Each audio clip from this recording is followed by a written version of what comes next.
Stephanie Miller is joined by Glenn Kirschner. I don't have enough time to cover all the cases facing Donald Trump, but how important is it that he face accountability under the law?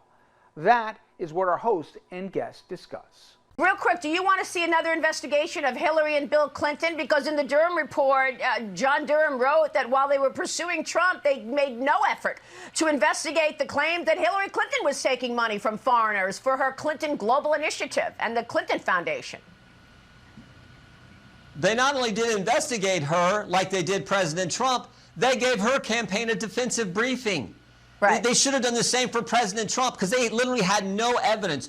Have you ever heard the phrase, be careful what you wish for? I don't think Jim Jordan has. As you tweeted, Prosecutor Mark Pomerantz to testify to Jim Jordan's committee, Jordan might want to buckle up.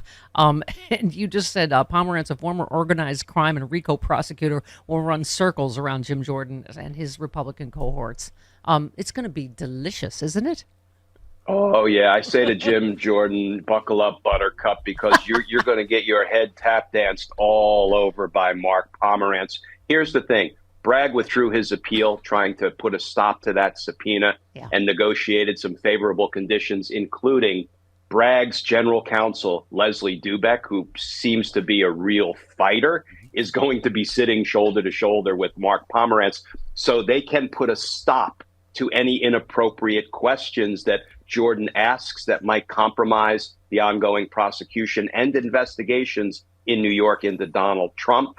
But Pomerantz is going to be free to answer every question about why he believed to his core there was enough evidence to indict and convict Donald Trump in New York. Yep. Jim Jordan bought himself a world of trouble, which is probably why he wants to do it. Yeah, I don't understand why the whole world has to adjust its behavior to accommodate Donald Trump's threats and reckless posts, right? Judges have to alter their behavior. Prosecutors and their families are getting threatened and they need to, go out and find protection.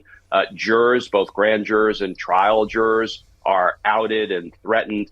And everybody has to adjust their behavior, but nobody is willing to put a gag order on Donald Trump to tell him to stop. That's a little bit of insanity. And when I saw the judge tell the jurors, Steph, in the E.G. and Carroll case, well, y'all should just lie to one another about your true names. And the judge said, if you're a Bill during this trial, you can be a John.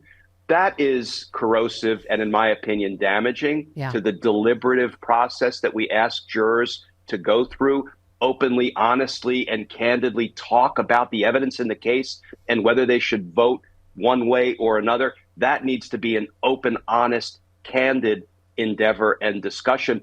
And the judge is saying, would it kill you to lie about your names to one another so Donald Trump doesn't know who you are? When in the heck is a judge going to say, I'm putting a gag order, a narrowly tailored gag order on Donald Trump to make him flip and stop? Yeah.